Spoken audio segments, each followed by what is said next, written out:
Ministère Bethesda. Ministère Bethesda. Ministère Bethesda. Bien-aimés dans le Seigneur, dans le livre d'Esther, lorsque le roi Assyrus avait rejeté la reine de Vachi, parce qu'elle avait reçu une invitation royale d'apparaître devant le roi, parce que le roi avait organisé une fête. Il voulait exposer la beauté de la reine de Vachi. Et par orgueil, la reine de Vachi a refusé de paraître devant le roi. Et lorsque le roi s'est consulté avec ses membres, son cabinet, l'ordre était qu'elle devait être rejetée, qu'elle ne devait plus apparaître devant le roi Assyrus. Alléluia. Et vous allez remarquer, et ils se sont convenus qu'on devait remplacer la reine de Vachi. Une autre personne devait prendre sa place. Alléluia. Et on a nommé des gens dans différentes provinces à la recherche des vierges. Alléluia. Et gardez bien à l'esprit, lorsqu'on parle de vierge dans la parole de Dieu, on parle de purité, on parle de sanctification, on parle de sainteté.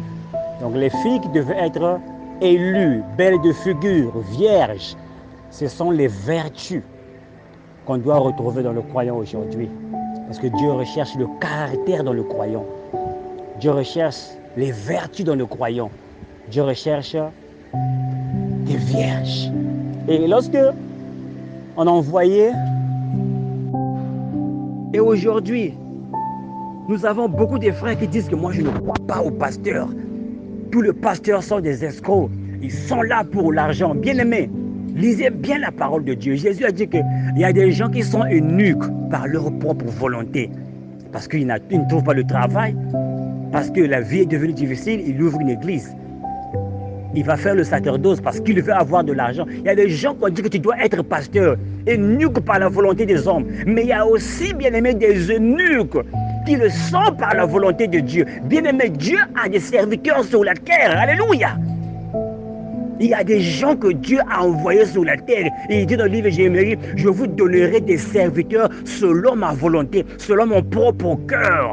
Nous avons encore, Dieu ne manque jamais un serviteur sur la terre. Vous allez voir, regardez au temps d'Élie, tout Israël était corrompu. Mais il y avait quelqu'un qui servait le Seigneur. 450 balles, il y avait un Élie quelque part. Lorsque tout le quartier peut se corrompre, mais quelqu'un va être là pour représenter. Dieu ne manque jamais. Dieu ne manque jamais, jamais un témoin sur la terre. N'ayons pas ce comportement. Ne soyons pas souillés par ce qui se passe dans les églises d'aujourd'hui.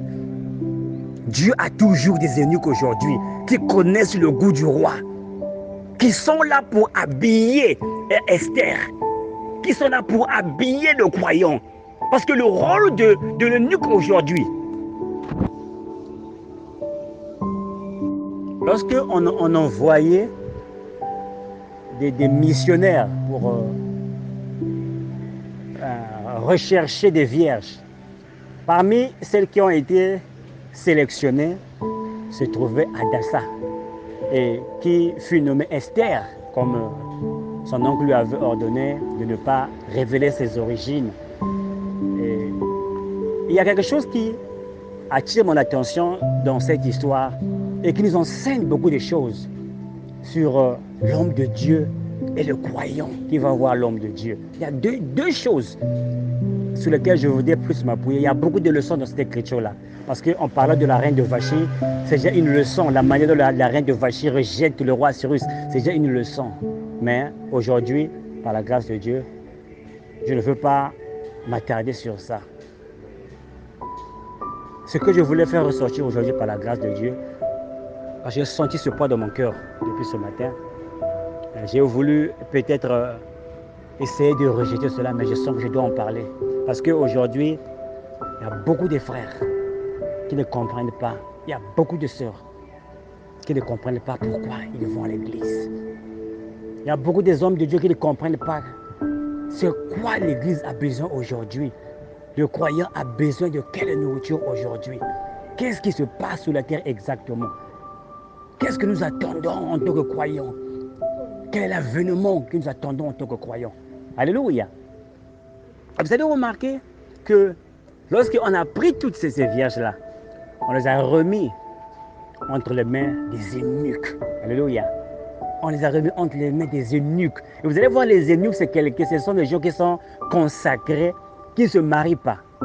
Et vous allez voir que les eunuques, comme a dit Jésus, d'autres le sont par la volonté des hommes, d'autres le sont par leur propre volonté, et d'autres le sont par la volonté de Dieu. Et c'est quoi un eunuque ici? Parce que ce sont des eunuques qui connaissaient le goût du roi. Alléluia. C'est l'eunuque qui connaît le goût du roi. Et comment elle doit être, cette vierge-là? Comment elle doit s'habiller? Quels sont les bijoux qu'elle doit mettre? Quel est le parfum? C'est l'eunuque qui connaît le goût du roi. Alléluia. Et aujourd'hui, beaucoup de frères, le rôle de l'Éphésien, le rôle de l'Éphésiens 4, ce qu'on appelle aujourd'hui les Éphésiens 4, ce sont les 5 ministères. Et vous allez voir, si vous lisez à partir du verset 11 jusqu'en bas, vous allez voir le rôle qu'ils doivent jouer. Ce sont des eunuques. Ils connaissent, comme je vous ai dit dans mes précédentes notes, ils connaissent le goût du roi. Ils savent ce que le roi aime. Et nous savons qui est le roi. Parce que dans cette histoire, nous avons le roi Assyrus.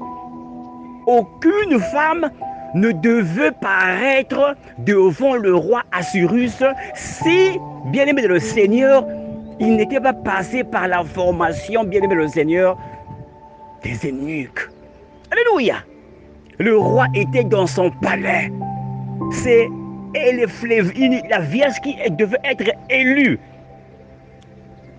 Après avoir suivi tous les conseils des eunuques, elle devait avancer vers le roi. Elle devait aller à la rencontre du roi. Mais elle devait d'abord passer par la formation des eunuques. C'est ce qu'aujourd'hui nous voulons dire aux enfants de Dieu, à ceux qui prêchent la parole de Dieu. Tu ne prêches pas les enfants de Dieu afin que les enfants de Dieu puissent s'enrichir. C'est bien être riche, c'est bien avoir des voitures. Tu peux avoir une voiture aujourd'hui, demain elle va tomber en panne. Tu peux avoir une maison aujourd'hui, demain elle va faner. Tu peux avoir des habits aujourd'hui, demain ils vont moisir, bien le Seigneur. Mais aujourd'hui, les eunuques sont là. Mes excuses. Les eunuques sont là. Mes excuses. C'est pour préparer les vierges à aller à la rencontre du roi. Les eunuques sont là. C'est pour habiller. Et c'est quoi l'habit? L'habit, c'est la parole de Dieu. L'eunuque est là pour prendre l'eau de la parole, laver la vierge. Parce qu'en ce temps-là, on prenait le parfum, on les parfumait. C'est comme un liquide. Aujourd'hui, c'est la parole que l'homme de Dieu prêche, qui rend la Vierge présentable devant le roi, qui rend la Vierge propre devant le roi. Alléluia. Donc, l'eunuque était là pour former. L'eunuque était là pour habiller, pour parfumer les vierges. Et c'est le rôle aujourd'hui que jouent les Éphésiens 4. J'ai dit à un homme de Dieu ce soir, arrête avec l'évangile de la prospérité. Pourquoi c'est le seul message que tu prêches? Si tu n'es pas là seulement pour soutirer l'argent des enfants de Dieu. Notre but en tant qu'Éphésiens 4:11, notre but en tant que serviteur de Dieu, en tant qu'eunuque, c'est la volonté de Dieu. Si nous sommes vraiment par la volonté de Dieu, c'est pour laver l'épouse. C'est pour la rendre sans tache, ni ride, ni rien de semblable. C'est pour la rendre présentable devant, bien-aimé le Seigneur, le roi Assyrus, le roi des rois, Jésus-Christ. Alléluia. Parce que l'un de ce matin, bien-aimé le Seigneur, un de ces matins, il apparaîtra dans les airs. La Bible déclare dans 1 Thessaloniciens chapitre 4, il dit, au son de la trompette, à la voix de l'archange. Alléluia. Regardez ce que la Bible dit dans 1 Thessaloniciens chapitre 4. Il dit que il y aura ceux qui seront morts, qui vont ressusciter. Mais les morts en Christ qui vont ressusciter. Mais ceux qui seront vivants, ils seront changés en un clin d'œil. Et ensemble, alléluia, c'est là, on dit les morts en Christ. C'est-à-dire, ceux qui ont été lavés par le sang de l'agneau, ceux qui ont suivi les conseils de l'eunuque, qui les a habillés, bien qu'ils soient morts, qu'ils soient dans la tombe, ils vont ressusciter. Alléluia. Et ceux qui sont vivants, il dit que les vivants ne dépasseront pas ceux qui seront morts. Les morts doivent sortir de la tombe. Les morts, alléluia, doivent sortir de la tombe. Et ils vont ensemble, avec eux seront restés vivants, transformés en un clin d'œil, en un corps glorifié. Et la Bible dit que ils iront à la rencontre du Seigneur dans les airs. Et ce qui se passe, bien-aimé le Seigneur, lorsque Esther reçoit les conseils du roi, de l'eunuque qu'il a préparé. Et ça, c'est l'épouse qui avance, qui va vers le roi, à la rencontre du roi. Alléluia. Alléluia, bien le Seigneur. Aujourd'hui, mon frères et sœurs, nous n'allons pas à l'église pour nous enrichir. Nous allons à l'église pour nous habiller, les habits de la parole. Nous allons à l'église, bien-aimé le Seigneur, pour laver nos robes. L'épouse s'est préparée elle-même parce que son époux arrive. Il va sortir dans les airs comme les anges disent aux apôtres dans Actes chapitre 1. Ce même Jésus que vous voyez partir, oh gloire à Jésus, reviendra de la même manière. Et ses pieds ne tombera pas sur la terre, parce que la terre doit être d'abord purifiée, afin qu'il s'établisse lorsqu'il viendra pour s'établir pour le millénium, après le repas de noces, bien-aimés, dans l'enlèvement. Alléluia. Vous voyez ce qui se passe? On ne va pas à l'église parce qu'on a des problèmes, parce que le pasteur doit prier pour toi pour avoir le mariage. C'est bien le mariage, ton mari va mourir.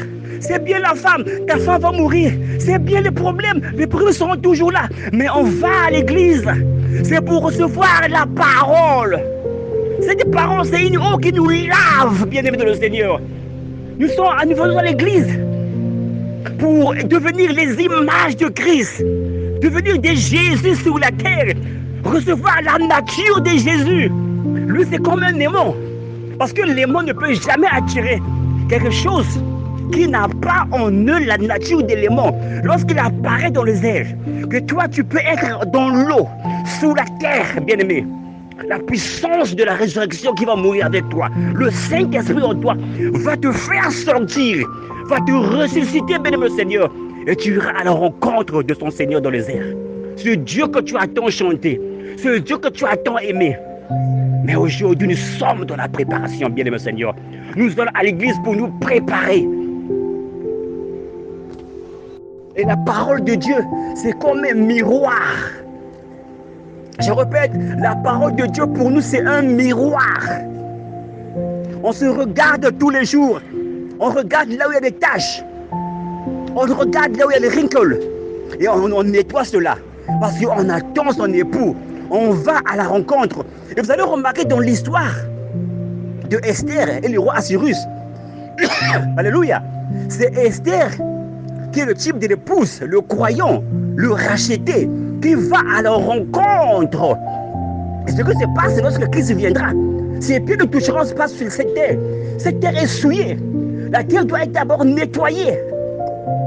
Et il viendra s'installer sur la terre pendant 1000 ans, comme le livre de l'Apocalypse l'enseigne. Et le diable sera lié avec des chiens de circonstance. Son pouvoir le sera ôté. Et le croyant vivra sur la terre avec son époux pendant 1000 ans. Qu'on appelle le millénium, bien aimé le Seigneur.